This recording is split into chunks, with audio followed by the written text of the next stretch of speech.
Après ces quelques jours passés dans le Niokolo, le retour à Tambacounda nous paraît étouffant.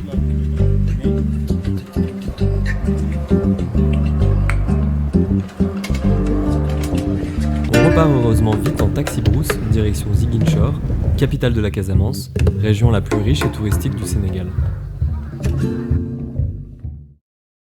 En Casamance, nous avons choisi de séjourner dans des campements tenus par des villageois afin de nous connecter à la culture locale.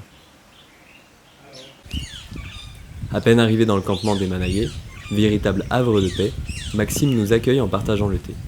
Il nous conseille de se rendre à Mlomp, un village diola où se déroule la fête traditionnelle cabanienne, célébrant la fin de la moisson du riz. Nous sautons dans un clan d'eau qui nous mène à cette célébration. Sur place, on se sert une pinte de vin de palme et on s'installe pour le spectacle.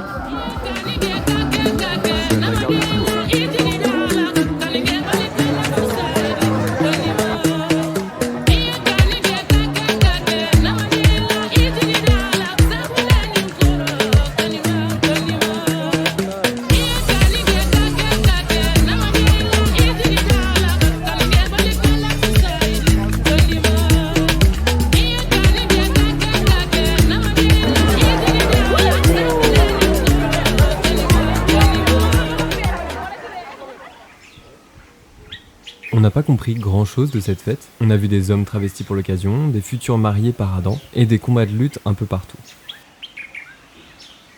On repart dès le lendemain matin pour la pointe Saint-Georges, accessible seulement par la piste, où l'on espère croiser quelques lamantins.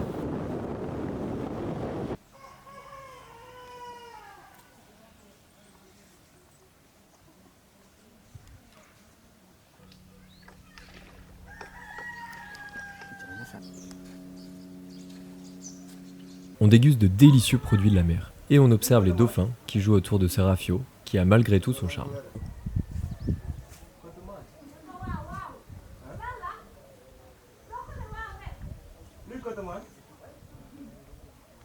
Les lamantins ont eux aussi pointé le bout de leur nez, timidement.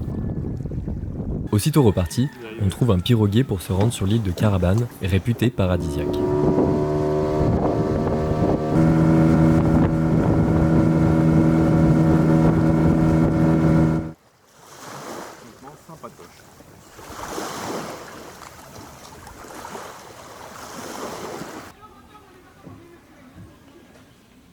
Drôle de lieu.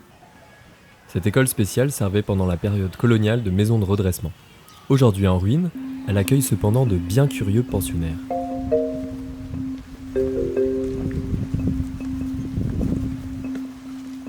Les animaux semi-domestiqués parcourent librement l'île.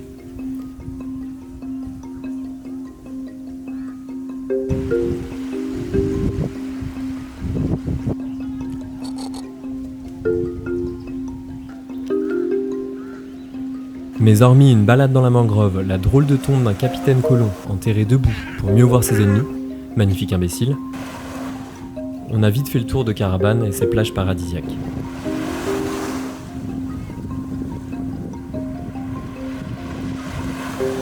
Attention cependant aux chiens sauvages, celles-ci cherchaient notre protection, poursuivies par une meute entière. Notre court séjour en Casamance se termine par une nuit dans le village de pêche d'Elinkine, où l'odeur nauséabonde du poisson en sèche nous poursuivra jusqu'à notre retour en France.